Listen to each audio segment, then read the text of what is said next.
Le 6 mars 2023 est un grand jour à retenir pour les fans de Dragon Ball. Car oui, ce 6 mars a été annoncé le trailer, écoutez-moi bien, le trailer de Dragon Ball Z Budokai Tenkaichi 4.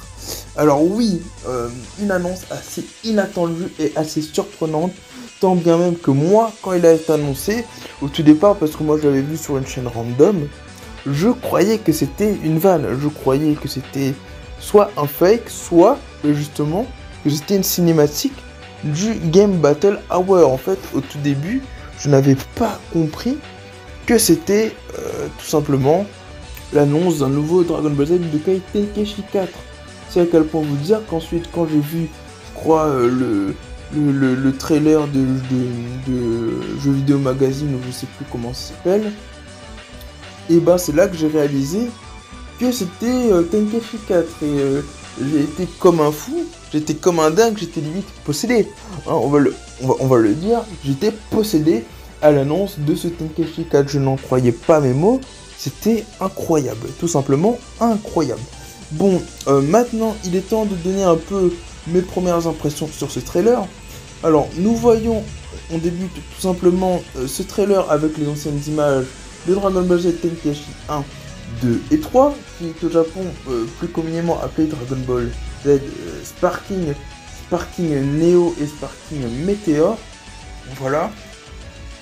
Et voilà, nous avons les anciennes séquences des 3 précédents jeux sortis. Ensuite, nous avons le logo qui bug pour ensuite apercevoir en fait le Goku qui se transforme sur Namek en SLJ dans Tenkaichi 3 pour ensuite faire la transition sur la next gen mais avec Goku dans la même pose mais qui cette fois-ci se transforme en SLJ Blue. À noter qu'il est toujours sur Namek mais cette fois-ci il se transforme en SLJ Blue. Alors moi de cette première cinématique, de ce que j'en ai pensé, c'est qu'elle est complètement folle. Le niveau graphique est complètement fou et c'est-à-dire qu'on se trouve dans un niveau de cel shading entre Kakarot et Fighters. Je parle en termes de cel shading. Je parle pas de la modélisation du personnage. Parce que pour moi, la modélisation du personnage tel qu'on le voit là, c'est une modélisation de Tenkaichi. Ah, je suis désolé. Mais regardez le détail des yeux. Comment les yeux sont dessinés. Ce n'est pas du Kakarot ni du Fighters. C'est du Tenkaichi. Avec en plus le visage un peu type carré. Nous le voyons à la fin du trailer d'ailleurs. Bon, le visuel est un peu de loin. Mais si on arrive à zoomer, parce que sur Android on peut le faire en tout cas. Si on zoome, bien que ce soit pas très net, on voit quand même que le menton est en fait assez carré, un peu type Tenkaichi, un peu type Dragon Ball à l'ancienne. Donc pour moi je vous le dis, les graphismes seront incroyables, seront certainement inspirés, en tout cas au niveau du cel shading, voilà, de Fighters ou Kakarot, mais graphiquement, ça ressemblera à un Tenkaichi Next Gen. Voilà, moi je vous le dis clairement, c'est vers ça qu'on se tourne aujourd'hui. Alors, il est aussi, important de parler maintenant en termes de contenu. Qu'est-ce qu'on pourrait avoir en termes de contenu? Car oui, ces derniers jours, la communauté Dragon Ball s'affole. Voilà, c'est dingue. Mais les interrogations qu'on a, nous, en tant que fans de Dragon Ball, aujourd'hui, est-ce que le jeu sera complet comme à l'époque? En tout cas, moi, je n'ai pas beaucoup connu Tenkaichi 3. Moi, c'était plus Tenkaichi 2. Pour le coup, que j'ai vraiment saigné de fou Dragon Ball Z Budokai Tenkaichi 2. Mais pour beaucoup d'entre vous, la question que vous vous posez, c'est est-ce que le jeu aura un roster aussi grand que Budokai Tenkaichi 3? Alors, parce que oui, la question pourrait se poser aujourd'hui, vu qu'on est plutôt dans une ère moderne où les jeux, on a tendance à pas avoir des jeux ultra complets et tout est un peu coupé en DLC. Bon, c'est-à-dire qu'on a quand même le jeu de base, et qu'on a beaucoup de trucs rajoutés en DLC, voilà. Donc, et moi je voudrais revenir, pour ceux qui ont cette crainte-là, moi je voudrais revenir sur une chose. Et cette chose va tout simplement consistait en un seul mot, entre guillemets, mais c'est pas un seul mot, mais c'est Dragon Ball Xenoverse 2, parce que oui, Dragon Ball Xenoverse 2 étant sorti en 2016, ouais, 2016 je crois, par la suite, plein de choses sont sorties en termes de DLC en tout cas, plein de persos, plein de transformations, mais je voudrais attirer votre attention sur une seule chose, les personnages jouables étaient débloquables via les quêtes secondaires, les personnages de Dragon Ball GT étaient débloquables via des quêtes secondaires. Donc, si vous avez une crainte par rapport à cela, je pense que, à mon avis, les seuls personnages jouables en DLC et les seuls arcs jouables en DLC seront les arcs de Dragon Ball Super, a.k.a. les arcs aussi de Dragon Ball Z, Fukatsu no F et Battle of God.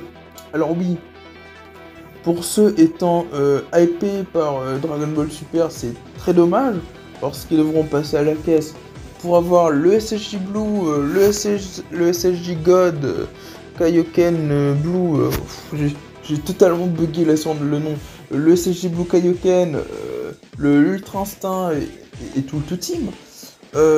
Jiren, voilà, tous ces persos comme Beerus, voilà, donc c'est vrai que ça va être dommage de ce côté-là pour les fans de Dragon Ball Super, mais après, moi je vous dis honnêtement, moi n'étant clairement pas fan de Dragon Ball Super, si le jeu se limite qu'aux personnages de AV et aux personnages de Dragon Ball GT, là je parle qu'en supplément, hein, bien sûr, parce qu'il y aura certainement les persos de la saga principale, Namek, la saga Saiyan, la saga Buu. Voilà, je pense que tous ces personnages-là, on les aura. Donc, voilà, maintenant, en DLC, voilà, on aura, je pense, voilà, tout ce qui est Fukatsu no F, Battle of God, Tournoi du pouvoir, Arc Black. Voilà, tout simplement, l'arc Broly, l'arc super-héros, également. Et là, la grande question que je me pose moi maintenant aujourd'hui, c'est concernant les trois bandes-sons des trois précédents jeux, c'est-à-dire Budokai Tenkaichi 1, Budokai Tenkaichi 2 et Budokai Tenkaichi 3, qui seraient pas inclus dans le jeu, mais qui seraient beaucoup plus tard inclus en DLC payant. Voilà, tout simplement. Donc voilà, pour faire, juste pour vous citer quelques titres, Gatebreaker de Tenkaichi 2, Mindspace de Tenkaichi 2, Lost Courage de Tenkaichi 2, Dark Half de Tenkaichi 2, le thème Dark Half qui est quand même assez particulier, qui moi m'a beaucoup marqué lorsque j'étais petit et que je jouais avec mes potes, on jouait beaucoup à l'arc GT, notamment on jouait avec Goku SSJ 4, Lee Shenron, ensuite on se fusionnait en Gogeta Super Saiyan 4, bien que la plupart du temps, comme mon pote prenait Goku SSJ 4, je prenais Goku SSJ 4 également, sauf que moi j'étais pas dans la couleur principale et du coup moi je râlais, mais voilà, du coup d'excellents souvenirs hein, sur Tenkaichi 2, et que dire à part que ce thème est incroyable, et que ce thème en réalité donnait, en tout cas pour moi, à Dragon Ball GT, toute cette ambiance et toute cette ambiance dramatique un peu spéciale autour de Dragon Ball GT, voilà tout simplement. Et à Gatebreaker aussi, qui est le thème principal de Budokai Tenkaichi 2, tout simplement. On reviendra aussi en tout cas sur Tenkaichi 3, qui pour moi a pas vraiment de thème incroyable, si ce n'est le seul thème incroyable je crois que le jeu a, c'est son opening, c'est Survivor je crois. Ouais, un truc comme ça, Survivor. Mais ouais, en tout cas voilà, on pourrait, voilà, pour vous refaire la rétrospective, en tout cas, avoir les arcs de Dragon Ball Super en DLC, et ensuite les trois précédentes bandes son des précédents jeux. On pourrait aussi, là c'est totalement fou ce que je vais imaginer, mais on pourrait avoir l'aspect des skins ayant l'aspect graphique des anciens jeux, voilà, qui pourrait être assez intéressant d'avoir un aspect rétro pour jouer à ce fameux Budokai Tenkaichi 4, voilà, à ceux que ça plaise, voilà, qui pourront jouer avec le style moderne, en tout cas je parle visuellement, hein, qui pourront jouer avec le style moderne pour ceux que ça va, pour ceux à qui ça dérange pas, ils pourront jouer avec le style moderne, mais pour ceux, voilà, pour ceux auxquels les Tenkaichi Budokai, voilà, nous ont bercé avec un peu cet aspect un peu rétro, voilà, ceux qui veulent retrouver cet aspect un peu à l'ancienne, et ben ils pourront l'avoir du côté des skins un peu rétro. Bien sûr, là tout ce que je vous dis dans cette vidéo ne sont que des suppositions. Hein. Si ça se trouve, je me trompe complètement. Si ça se trouve, Dragon Ball GT ne sera pas inclus dans le jeu, mais sera inclus en DLC. Les persos d'OAV seront inclus en DLC également. Mais voilà, c'est à rappeler que tout ça, là, pour l'instant, n'est que supposition. Maintenant, dernier point sur lesquels on pourrait revenir, c'est concernant les plateformes. Et oui, sur quelle plateforme ce jeu pourrait être jouable? Alors, les deux plateformes évidentes, pour commencer, sont PS5 et Xbox Series X. Voilà, tout simplement. Et PC, troisièmement, PC. Et moi, en tout cas, j'espère que le Tenkaichi 4 sortira sur la génération précédente. C'est-à-dire PS4, Xbox One, etc. Même peut-être Switch. On le sait pas encore pour l'instant. Pourquoi je vous dis ça? Parce que si on part de la logique de Bandai, Tenkaichi 4 étant censé toucher un maximum de personnes, de fans à travers le monde, pour brasser aussi un maximum de money, comme disent Bandai, enfin ils disent pas ça, mais j'imagine bien que voilà, le fait de vouloir ressortir aussi cette licence des placards, c'est aussi pour la monnaie, et de tout simplement faire le portage du jeu sur différents supports, c'est-à-dire pas que de se contenter de la next-gen, mais aussi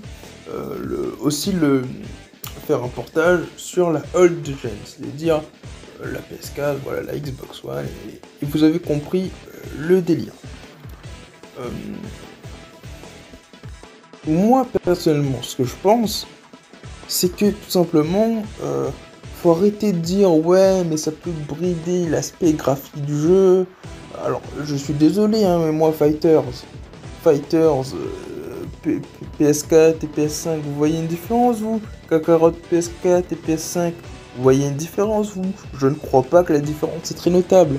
Je ne pense pas qu'en termes graphiques, on devrait avoir ici, voilà, le jeu le plus abouti à 100%. Alors, je parle pas d'un jeu moche, je ne parle pas d'un jeu downgrade, bien évidemment. Je parle d'un jeu très très joli, comme vu sur les cinématiques, les cinématiques présentées lors du trailer, bien que ce ne soit pas du tout représentatif du jeu réel peut-être, bien que le trailer, un trailer normalement est fait pour promouvoir et de se faire une idée de ça, à quoi pourrait ressembler le jeu.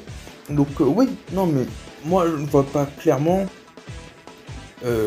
Dragon Ball Z Budokai Tenkaichi 4 être d'un niveau total next-gen comme Spider-Man PS5 par exemple. Pour moi, en tout cas je parle visuellement, hein, c'est un graphique largement atteignable par le PlayStation 4. Voilà, donc parce que ce qu'on pourrait se dire, c'est que il pourrait d'abord le développer pour PS5 de base, mais ensuite pour apporter, c'est-à-dire faire le travail pour porter ce jeu sur all gen. Voilà, tout simplement. C'est-à-dire que même s'il y a un petit gap de différence entre les deux en termes graphiques, je suis désolé, le gap ne sera pas non plus colossal, quoi. C'est-à-dire qu'il y aura certes un certain downgrade entre PS4 et PS5, mais le downgrade sera pas non plus à des années-lumière, par exemple, comme je vous dis une bêtise, moi, entre un graphique de PS2 et un graphique de PS5. Faut pas déconner non plus, donc voilà. En tout cas, moi, c'est ce que je pense. C'est ce que je pense, moi, un petit peu de ce jeu-là. En tout cas, moi, j'ai de très grandes attentes concernant ce Dragon Ball Z Butokai Tenkaichi 4. N'hésitez pas à me dire ce que vous en pensez, vous, en tout cas en commentaire. Et je vous dis à plus pour une nouvelle vidéo. Ciao!